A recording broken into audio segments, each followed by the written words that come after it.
Bonjour, nous sommes ensemble avec Cynthia Moreau pour aborder la question du décès et de ses dimensions à la fois psychologiques mais aussi pratiques du point de vue du personnel médical. Quand on travaille aux côtés de personnes pendant des mois, pendant des années, avec lesquelles on partage un quotidien, une certaine intimité, il y a nécessairement un attachement, une complicité qui va s'installer et auquel cas une émotion très vive, voire même très douloureuse, un vrai travail de deuil quand cette personne vient à décéder.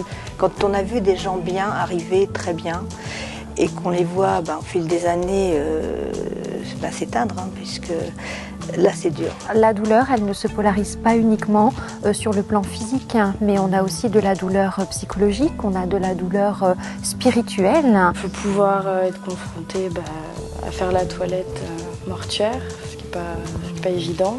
Environ 4 heures après la toilette, la rigidité cadavérique s'étant installée, il est désormais possible de retirer la serviette et la bouche restera fermée. La mort est encore, à mon sens, un tabou dans notre société. Ce qu'ils réclament, c'est plus le contact.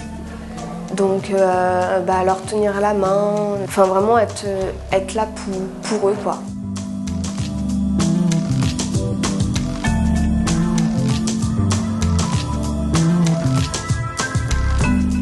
La fonction des professionnels soignants, c'est bien de s'inscrire dans ce qu'on appelle une triangulation relationnelle en tant que médiateur entre le résident et sa famille.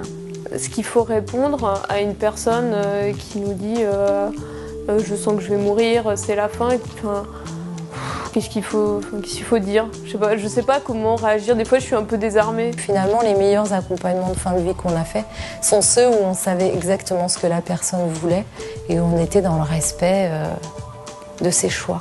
La vie est parfois injuste, la mort est aussi injuste, et je pense que c'est surtout les conditions dans lesquelles cette mort est survenue, les conditions de cette agonie, c'est ça qui renvoie un sentiment d'accomplissement du soignant plus ou moins abouti et qui génère donc une frustration plus ou moins importante.